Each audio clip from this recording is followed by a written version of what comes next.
Est-il possible de pardonner l'impardonnable? Nos sages nous enseignent que Yom Kippour expie les fautes envers Dieu, mais pas les fautes envers son prochain, à moins que le pardon de l'offensé soit obtenu. Cet enseignement pose la question du pardon. Le pardon existe-t-il vraiment?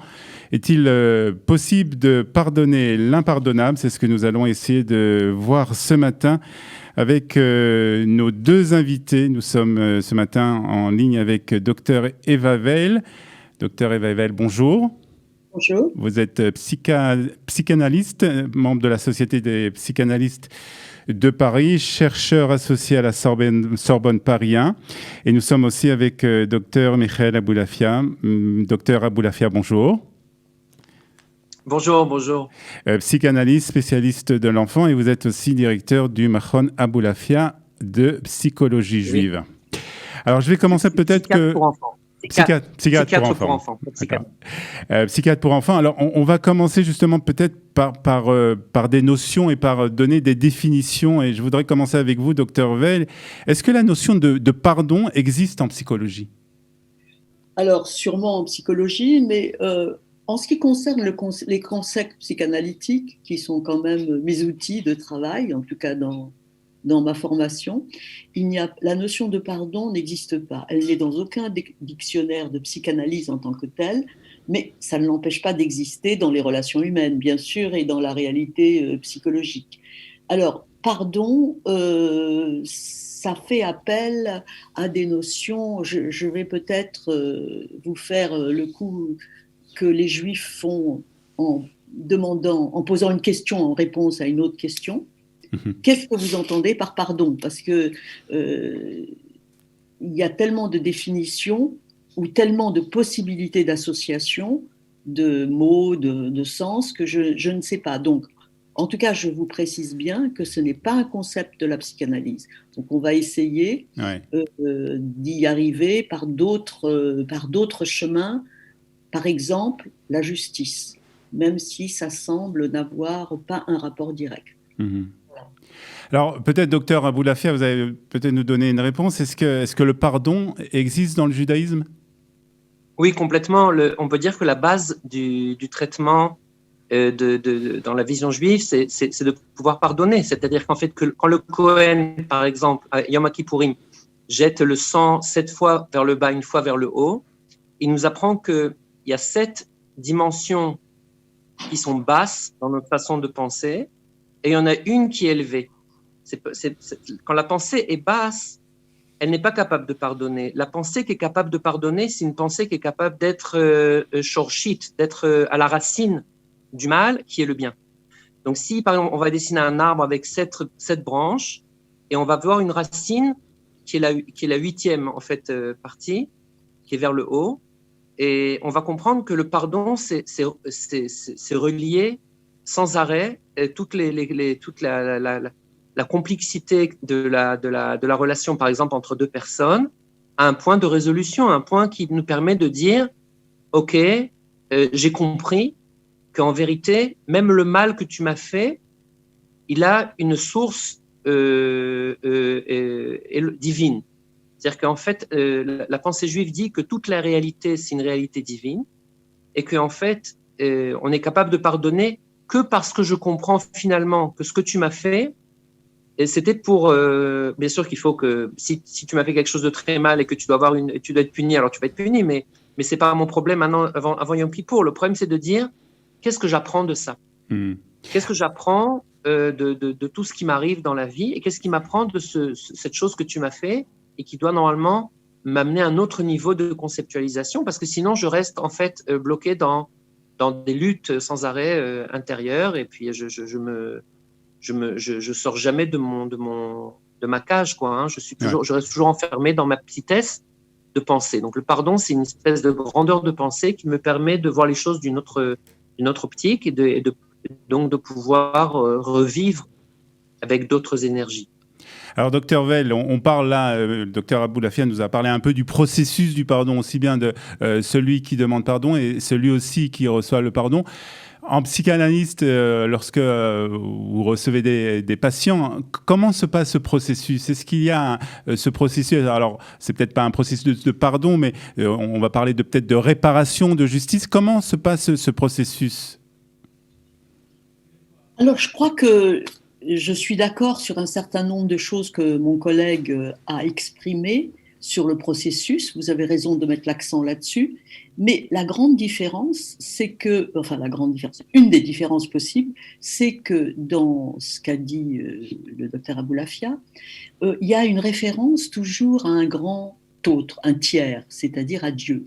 Or, on ne va pas, bien sûr, entamer une discussion là-dessus, sur Dieu ou pas Dieu, mais la psychanalyse tend quand même à rendre au patient, au sujet, disons, toute sa liberté ou toutes ses capacités et lui permettre de choisir et d'exercer avec le moins, disons, d'aveuglement névrotique ou d'obsession névrotique. C'est-à-dire qu'il peut exercer le pardon si c'est ça, et encore faudrait une fois de plus définir ce que c'est que le pardon. Et là, vous avez raison de dire que c'est entre les hommes, que c'est entre les êtres humains, et non pas par rapport à une entité divine. En tout cas, ce n'est pas ça qui nous occupe, nous, psychanalystes sur le divan. Mais en permettant de rendre au sujet toute sa liberté autant que possible, c'est possible, autant que faire se peut, eh bien, on peut lui restituer ses capacités à modifier ses schémas de comportement vis-à-vis de l'autre et éventuellement à pardonner. Mais j'insiste beaucoup, effectivement, la réparation et sur la justice.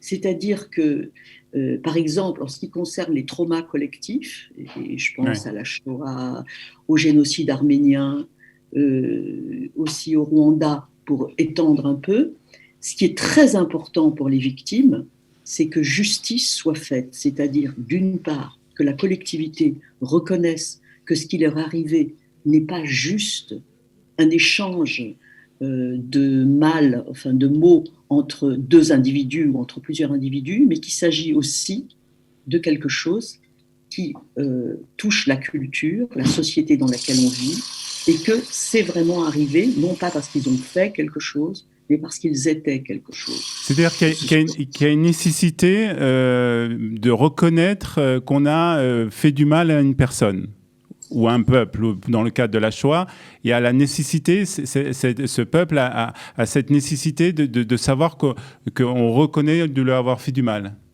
Oui, du mal, et que la justice, c'est pour ça qu'il y a eu toutes les lois sur les crimes imprescriptibles, que la justice va reconnaître qu'un tort, qu'une blessure a été faite. Ça, c'est sur le plan du collectif. C'est pas parce que eux ont été méchants ou ont fait quoi que ce soit qui a occasionné la réponse du belligérant ou de l'agresseur, mais parce que la société, le collectif a laissé faire, a fait quelque chose qui doit être réparé. Ouais. C'est pour ça que les procès Eichmann, tous les procès sont très importants. Les procès au Cambodge, c'est très important parce que ça restitue la dimension de réalité et de culture, même si c'est une culture négative, de culture qui a englobé tout ça. Ce n'est pas seulement l'individu tout seul, bien que ce soit lui qui souffre et qui a été atteint ou détruit, ou tout ce que vous voulez, mais c'est ensuite se mettre en place ces mécanismes personnels, et c'est là que la psychanalyse tend à rendre une forme de liberté au sujet atteint, traumatisé, disons, bien que ce mot soit tellement galvaudé, mais on peut l'utiliser quand même. Alors, docteur Aboulafia, je voudrais qu'on parle peut-être aussi on a parlé de demander le pardon, de s'adresser à la personne à qui on a fait du mal et de lui demander pardon. Je voudrais qu'on parle de la personne qui doit pardonner, justement, et de poser un peu la question qui est autour de ce sujet. Est-ce qu'il est possible de tout pardonner ? Quelqu'un vous avait fait du mal, il vient vous demander pardon. est-ce qu'il est possible de tout pardonner? Je prendrais comme exemple une personne qui a été violentée, qui a subi des violences. La personne qui a fait ces violences vient lui demander pardon. Est-ce que cette personne doit pardonner? Est-ce qu'elle a la possibilité de pardonner dans tous les cas? Oui, on comprend que souvent la difficulté de pardonner vient du fait que toute cette réalité intérieure se repose sur des choses qui sont beaucoup plus profondes. J'ai du mal à pardonner souvent parce que même si tu m'as brutalisé, cette brutalité-là repose sur quelque chose de encore plus complexe, encore plus inconscient, encore plus douloureux. Et ça, je n'arrive pas à l'éliminer. Donc, je ne peux pas te pardonner parce que c'est pas simplement que tu m'as maintenant violenté. C'est qu'en fait, cette violence-là se repose sur des choses beaucoup plus profondes entre nous. Et c'est pour ça que les sages d'Israël ont dit une parole très importante, que si quelqu'un vient te demander pardon plusieurs fois et que tu refuses, eh ben, le pardon a été dit. Tu as fait ta part. C'est-à-dire qu'on comprend qu'il y a un niveau de pardon que on ne peut pas pardonner. Que j'ai trop de mal à pardonner, que je ne peux pas pardonner. Mais d'un point de vue céleste, encore une fois, d'un point de vue intérieur, la personne a fait son travail de demander pardon. Donc nous, on a une chose à faire, c'est de demander pardon, c'est de comprendre que de recevoir le pardon, ça se repose toujours sur des points très, très profonds, très intérieurs, très, très élevés, et que c'est pas toujours facile. C'est pour ça que des fois, il faut un traitement pour apprendre. Alors, on fait ça en psychodrame très, très bien. On amène la personne dans la pièce, et puis on va réapprendre à parler avec cette personne de façon imaginaire, et puis petit à petit apprendre faut comprendre que toute la pathologie mentale, elle vient d'un manque elle vient de la discontinuité intérieure. Et quand il s'est passé quelque chose, quand j'ai eu un trauma, j'ai une discontinuité que je dois réparer, je dois refonder une continuité. Donc c'est ça le pardon en fait, c'est réhabiliter cette continuité que j'avais perdue et que je dois réparer. Mais justement, mais pour cette personne qui refuse de pardonner pour différentes raisons, de quelle manière elle peut continuer tout de même à vivre? C'est quand même très frustrant de vivre avec ce sentiment qu'on ne peut pas pardonner. Bien sûr. C'est ce que Chazal ont dit, que rien n'est dans notre libre arbitre, sauf la crainte du ciel. En hébreu, la crainte du ciel, ça veut dire voir le ciel.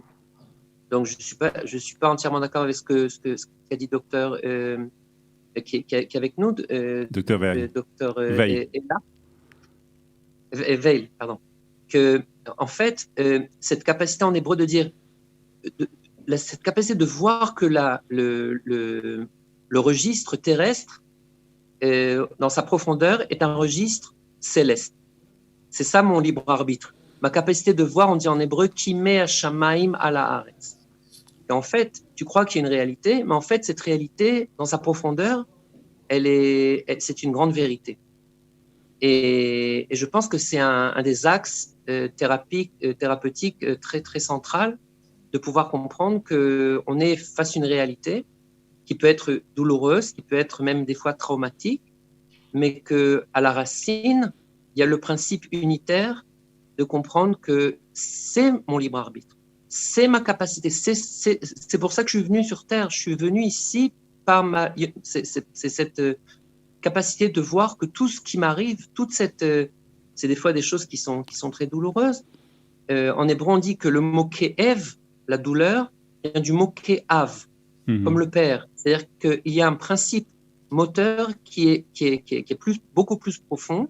On parle bien sûr de la posteriori, pas de l'a priori. Je ne veux pas chercher à avoir des douleurs pour avoir des choses, etc. C'est pas un langage a priori, mais a posteriori, s'il m'est arrivé ces choses-là, je vais avoir la capacité de faire un travail, et c'est ce qu'on va faire à Yom Kippour, je pense aussi après, à d'autres niveaux, d'apprendre en hébreu on dit les maked et amabad, de approfondir le regard, et d'être capable, donc, dans ce cas-là, de pardonner. C'est pour ça que la bracha que l'on dit, Selach Lanu dans la prière, 3 fois par jour, on prie cette prière de dire Selach Lanu, on demande à Hachem de nous pardonner.